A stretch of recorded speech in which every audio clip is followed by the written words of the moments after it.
Hello, my name is Dr. Cynthia Bluteau. I'll be giving you the third annual update of the ATOMIX working group on analyzing turbulent ocean mixing observations. The main objective of our working group is to develop best practices, quality control metrics, as well as benchmark data sets that can be used to assess and test your own algorithms for estimating the rate of turbulent kinetic energy dissipation.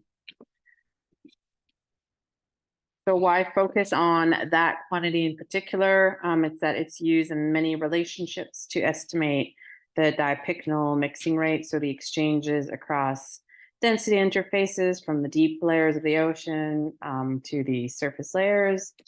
And so as an example here, I've put an example of a dissipation profile. The gray is a more quiescent conditions and something, I guess there's been some energy pumped into the ocean and that cascades down to the dissipation rate, and then we measure that, and then we can infer how much mixing rate. But on the right, we see what the consequence of these elevated dissipation rate is, that the heat has been redistributed to the water column.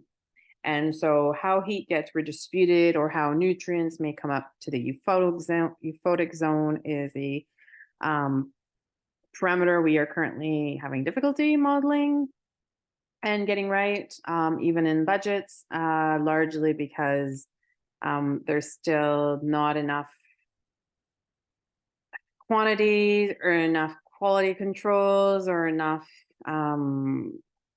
we get vastly different values from the same data sets if we use two different algorithms based on many different choices that people can make when they're processing dissipation. So essentially, we would like to remove some of these bias and inaccuracies so that we could get better budgets, better ways of assessing closure models and assessing ocean circulation models.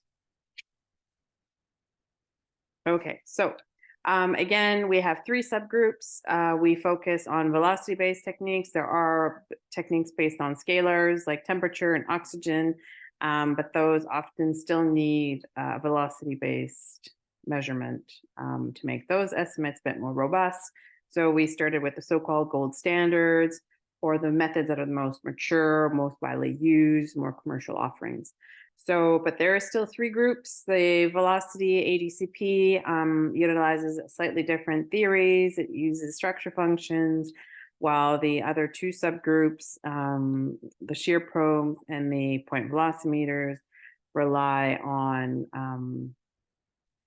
viscous and inertial subrange and spectral techniques.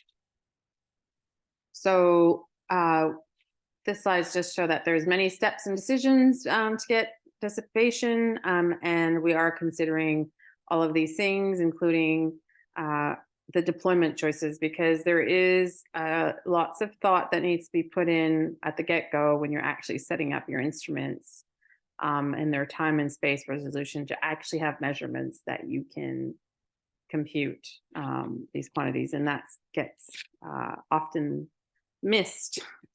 Okay.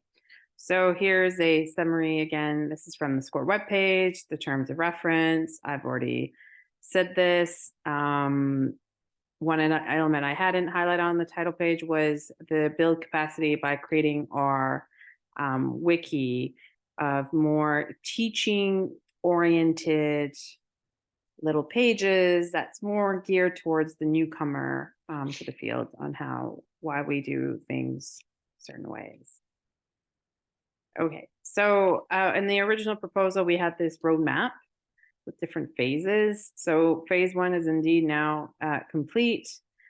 We did have our first hybrid meeting in 2022, which we focused a lot on developing our testing plan.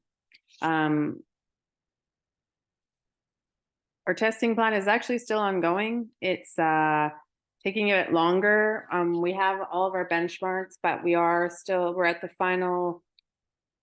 We have 4 processing levels, and the final level is actually our quality control flagging that comes with the dissipation estimate. So we still have a little bit of work. Some data sets are actually ready and are currently being deposited. But that should be done for the end of this year or very early in the next calendar year. Other items that have begun is the training videos for the capacity building to accompany the wiki, mostly geared towards instrument setup and an overview of the best practices and how to use benchmarks.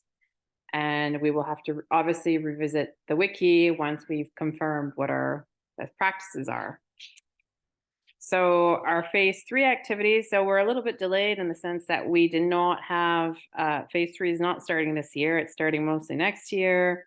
We have started integrating the best practice and writing them up into some papers.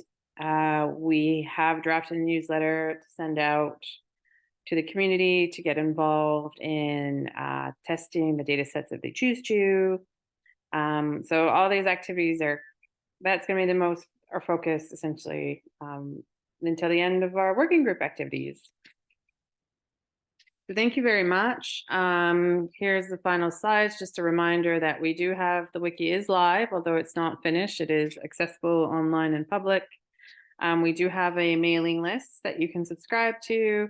And eventually we will also have our ATOMIX GitHub page where people can download some simple tools to, to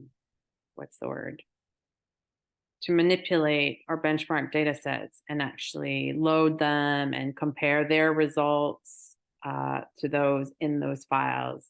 But again, these are not processing tools because we really wanted people to be able to use whichever language they wanted to, and we want to focus on what results they should get in different checkpoints, the algorithms and the processing. Thank you very much.